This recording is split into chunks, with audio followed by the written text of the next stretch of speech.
Hello and welcome to Dollhouse. We just finished applying the wallpaper to the walls of the master bedroom of this dollhouse. Today we would like to add the trim, the crown molding and the baseboards. But before we do that, we have to bring in the floor. The floor was already made on a previous video. I'll put the link on the description. And the way the floor was created is that I made it floating and removable. I put cheesecloth, I don't know if you can see it, behind it, and to keep them together, and that way it would give me the ability to change the decor of the house if I wanted to. And now I can bring it in and you can see it fits perfectly, and it's actually very pretty because it has the little detail of the nail, the holes of the nails, and the color goes very well. Not exactly, but it goes very well with the color of the wood trim that it's already existing in the house. For the crown molding, I will be utilizing this trim. I found this in the fireplace section at my local hardware store. This is not made for doll houses, therefore is considerably less expensive.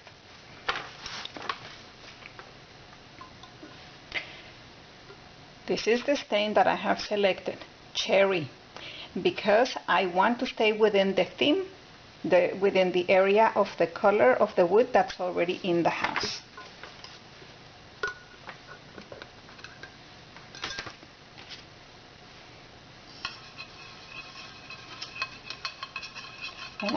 And I'm stirring to make sure that all the color pigment that may be sitting at the bottom is well mixed. Never shake because it brings bubbles to the stain. And I'm using just a regular chopstick because I want to use things that I already have around the house without having to buy any more. And I have this little piece of cotton that I will use to wipe it off. So I added up the dimensions of all the three sides of the room, and then I'm going to stain it all at once rather than cut it already, because this way I have somewhere to hold on to the piece of wood.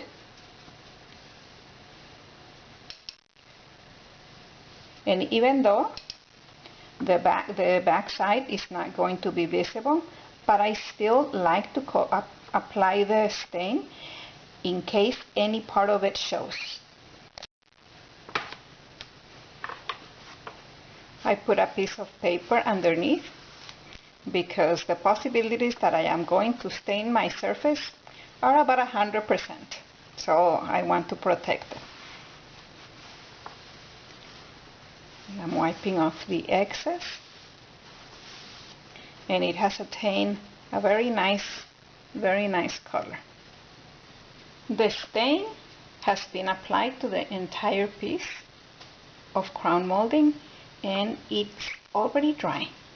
Next step now is to apply just one coat of polyurethane.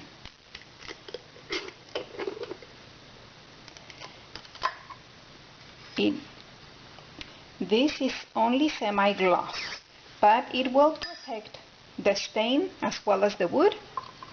I'm mixing it up with the clean side of the chopstick.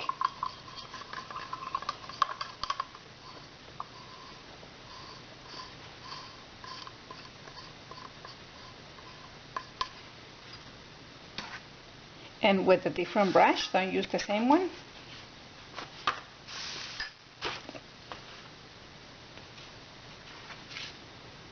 This piece of wood is very smooth. It will not need any sanding at all. So smooth that when I wiped off the excess stain with the cotton fabric, it didn't snag anything. There's no splinters whatsoever. And this coat is only going to go in the visible part, not on the back side. And then of course I'm gonna have to let it sit for a little while so that it dries before I go ahead and apply it onto the surfaces. So let's move this to the side while it dries. In the meantime, we can get started on the baseboard.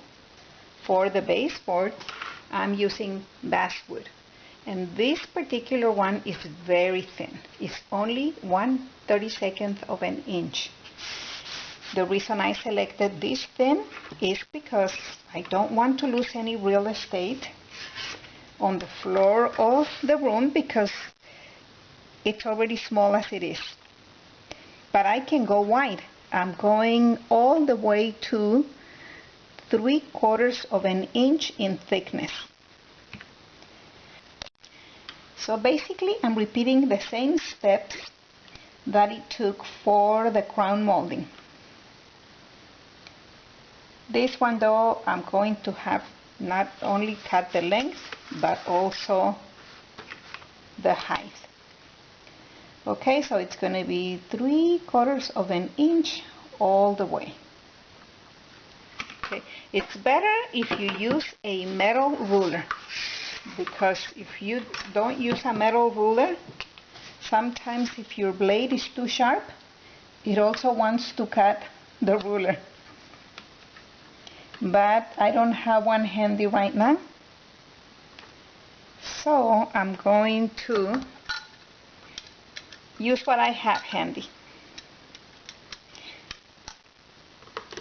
And so what I discovered with this wood is that when I cut it, the first pass, I don't press too hard because then it tends to go not with the edge of the ruler, but it wants to go with the grain of the wood.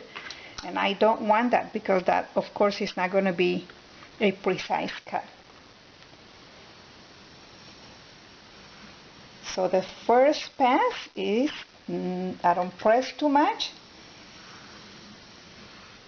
And now that it has made a groove on the wood, then I can apply a little bit more pressure. And because it's so thin, it shouldn't take too long. So this is already cut, as you can see. But I'm not going to separate it until I go all the way to the end of my stick. Okay, I'll come back when I'm done with them. Unlike the crown molding, this little piece will require some sanding because we cut it right here. So there are some splinters. I'm going to use a very fine grit, 400, because it's so thin that if I use a more coarse sandpaper, then I might take away too much.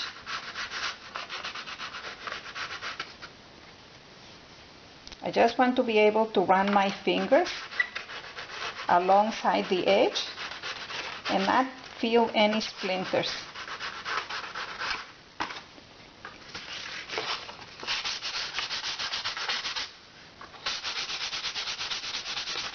And also on the other side.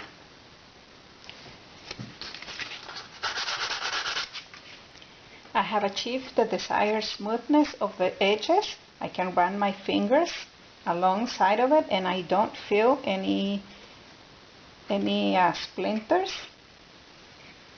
So then I can go ahead, wipe down the dust and proceed to apply the stain.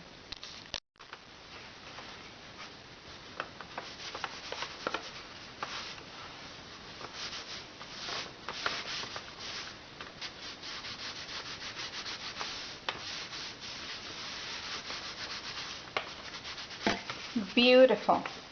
When I set this piece of wood to dry, I'm going to have to make sure that I do it on a very flat surface because it's so thin with the water content of the stain.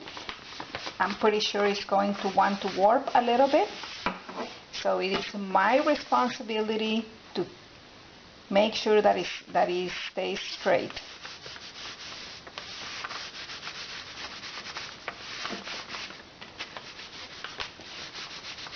And off to the side it goes.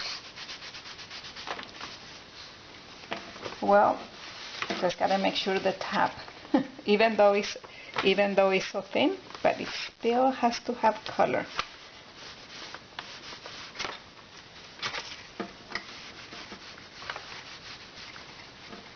Okay, to dry a little bit, and then the coat of polyurethane, just as we did with the crown molding.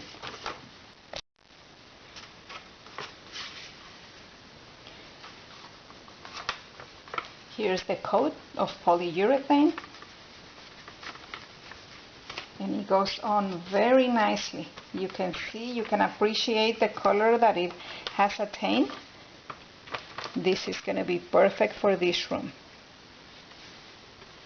And I'm going to do it on the other side as well, just because I don't want to have to be identifying which side goes to the front and which side gets the glue. Crown molding is now dry, so I will proceed to make the cut for the first wall. I'm going to do the simplest one first, which is the one where I don't have to cut it at any angles, okay? And it's 6.5.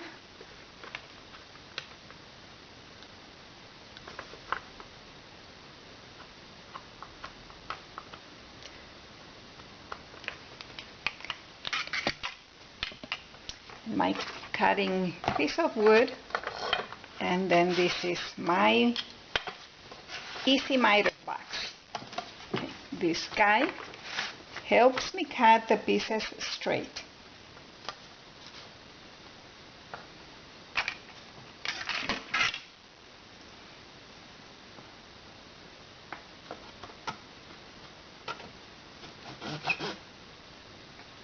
It makes a horrible sound.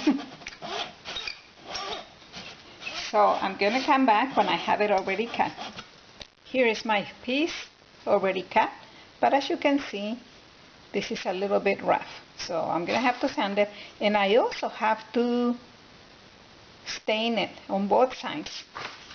One of the sides you will never see, probably, but just so that we have a well-made house, just as a regular house would be. I'm going to stain it before I apply it.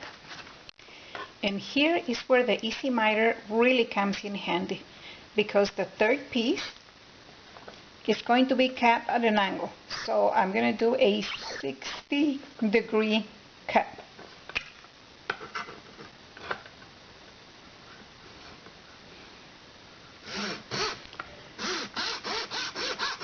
Without this, I think it would be difficult for me to achieve the precise angle.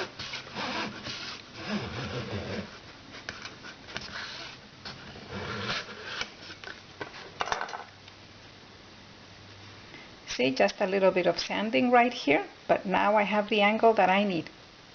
Having now all my 3 pieces ready, carpenter's wood glue is what I will be using for this project. Okay, and nothing to it. Just apply the glue, not too thick. Disperse it all in the 2 sides. One of the sides adheres to the wall, and the other one adheres to the ceiling. And I don't want thick layer of it, because when I squeeze it, when I press it onto the surface, I don't want globs of it coming out. So here we go.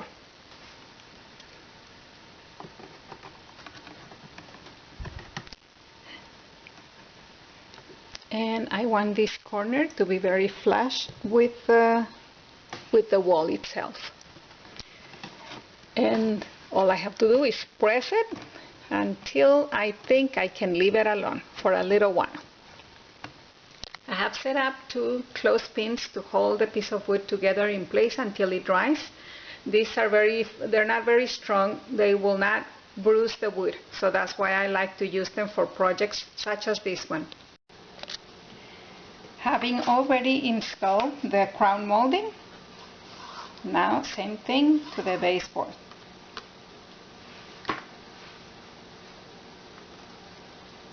Thin coat of carpenter's wood glue, and onto the wall it goes.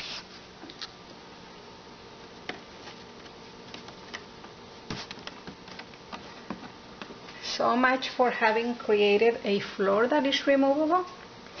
Once this baseboard is applied, it will no longer be removable because it fits very snug and we won't be able to take it out. But I have decided that I want to keep it the way it is. And my little clothespin to help me hold it in place until it dries, which will not be long. And then I'm coming back to do the same thing to this other one, and pretty much we are finished with this one project. The wood trim has been applied, the crown molding as well as the baseboard on the 3 walls of this master bedroom. It is very satisfying to see the room take shape and start looking like a completed room. We'd like to know what you think. Do you like the choices of wood that we've selected? And what about the floor? We will continue in the renovation of this dollhouse by starting to work either on the drapery or on the furniture. What do you think should go first, the drapes or the furniture? Okay, you guys, I hope you enjoyed this video. Leave me your comments. Thank you so much for watching and enjoy the rest of your day.